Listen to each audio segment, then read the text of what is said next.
Alright folks, picture this, it's 1970, Hammer Films are still riding high on Gothic horror, but they decide, you know what, let's push things a little further, and the result is The Vampire Lovers.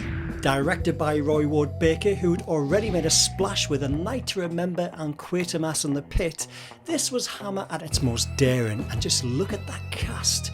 Ingrid Pitt as the dangerously seductive Camilla, Peter Cushing bringing gravitas as General von Spielsdorf, Kate O'Mara, George Cole, and of course Madeline Smith in one of her earliest screen roles. It's got castles, mist, and that trademark Hammer glamour. Based on Sheridan Defanu's classic vampire story Camilla, it follows this mysterious woman who worms her way into the lives of aristocratic families, and let's say their daughters don't always come out looking too healthy afterwards. Don't worry, I'm not going to spoil anything here, but trust me, this is a wild ride through Hammer's final golden age. Welcome to Wookiee Video, the channel that loves digging into vintage horror and science fiction. I'm Craig and thanks for stopping by. Today we're talking Hammer horror, Ingrid Pitt and a whole lot of lace nightgowns.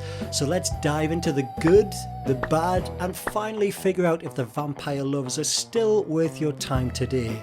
Right then, let's cut to the chase.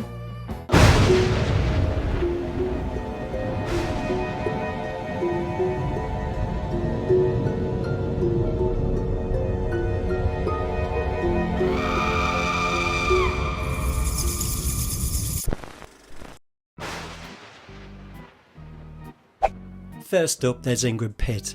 Hammer absolutely struck gold by casting her. She's got this mix of charm and menace, and totally sells Camilla as both seductive and dangerous.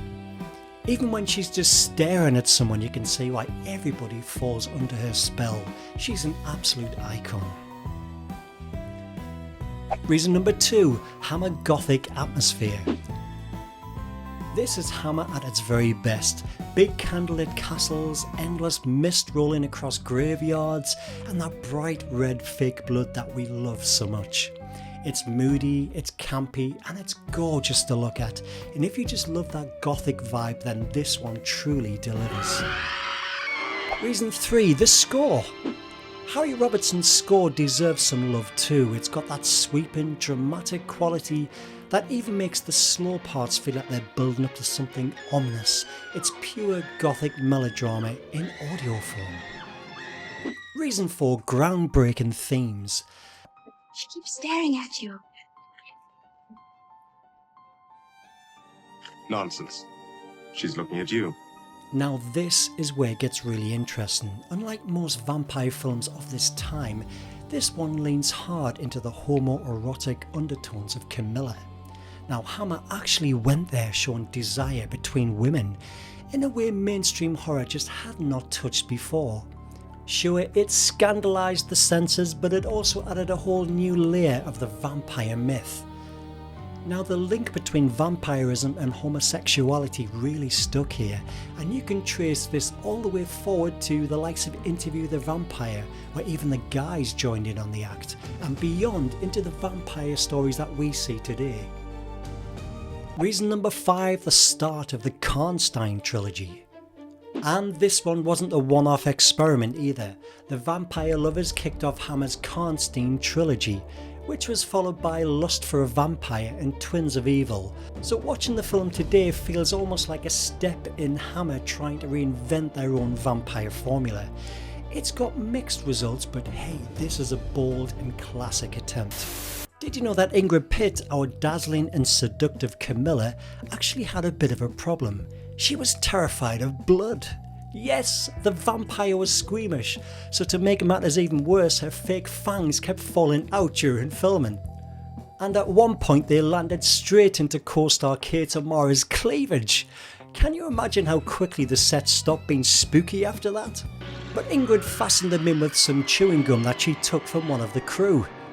And on the subject of Ingrid Pitt, she and Madeline Smith were apparently so nervous about filming a nude scene together that they worked their way through an entire case of champagne to loosen up. Now that's what I call method acting. Sharp-eyed viewers might even notice Camilla enjoying a luxurious bubble bath at one point. It looks authentic, right? But here's the problem, because bubble bath products weren't even invented till the 20th century. So yeah, these 18th century vampire ladies were a bit ahead of their time, especially when it came to bath bombs. Did you know Christopher Lee, yes Dracula himself, was actually offered the part of the mysterious Man in Black, but he turned it down. And get this, Bond girl Shirley Eaton was originally considered for the part of Camilla, but the producers thought she looked a little bit too old for the part. Which is funny because Ingrid Pitt actually got the role and she's only 10 months younger. Maybe it's those baths of blood? Did you know Madeline Smith, who played Emma, was told during filming that her nude scenes would only be shown in the Japanese release of the movie?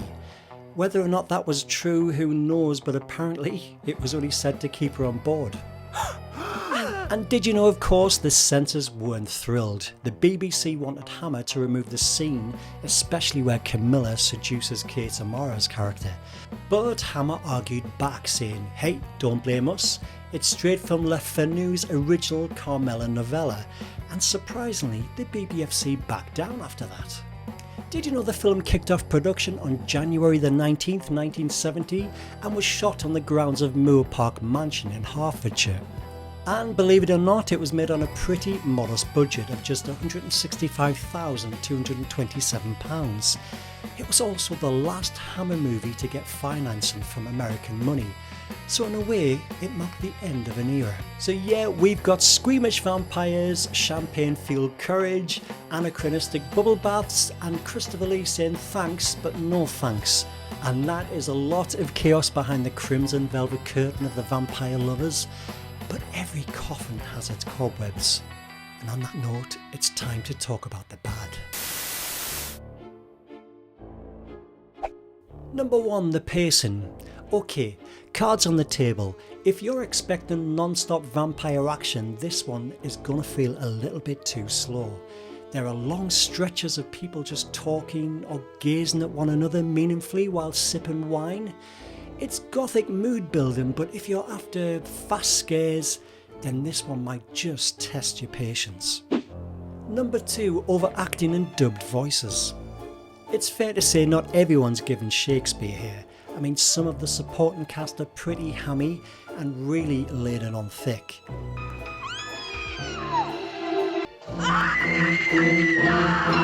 And here's the kicker, some of them aren't even speaking with their own voices.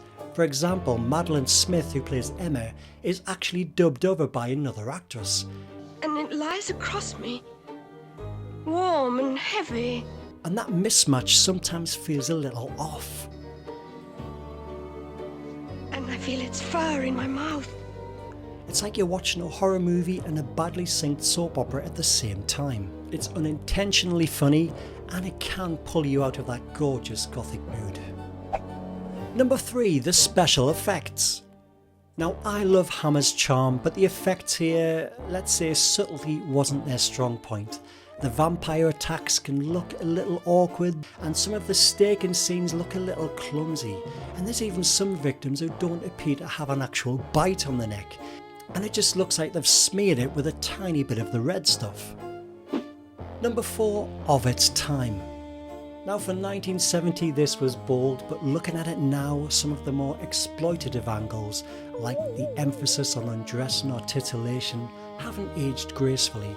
And you could argue it's got that very male gaze feel that some modern audiences might find more distracting than daring, but some of course will sit back and enjoy that scenery.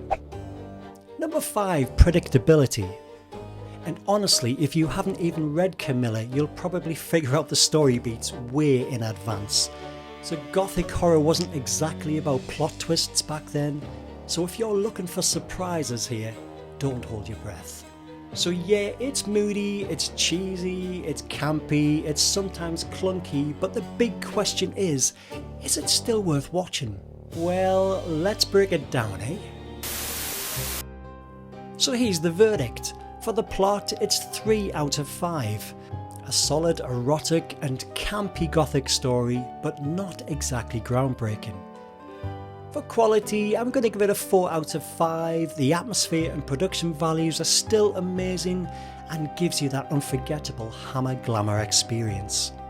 For acting, 4 out of 5. Pitt and Cushing carry it, no doubt. The rest maybe less so, especially with that dodgy dubbing. And special effects, a 2 out of 5. It didn't really require a great deal of special effects, and it's fun if you like cheesy, but not so fun if you don't.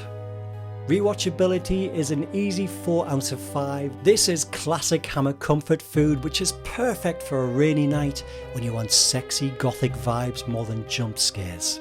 So overall, The Vampire Lovers earns a respectable spot on the Wookiee scorecard. If you're looking for Hammer horror, or you just want to see where the genre started to get a little bit more daring, this is definitely one to add to your list. And that's The Vampire Lovers, Hammer's bold, gothic and occasionally hilarious vampire experiment. So have you seen it? Do you love it? Or do you just think it's too slow and cheesy? Do let me know in the comments. And hey, if you enjoyed this, why not give it a like, share it with some of your fellow vintage horror fans, and don't forget to subscribe, of course. Do you have a favourite horror movie or science fiction film that you'd like me to cover? Drop it below, I'm all ears. And thanks for watching, and if a strange woman ends up staying in your house, just be sure to lock up your doors. See you soon.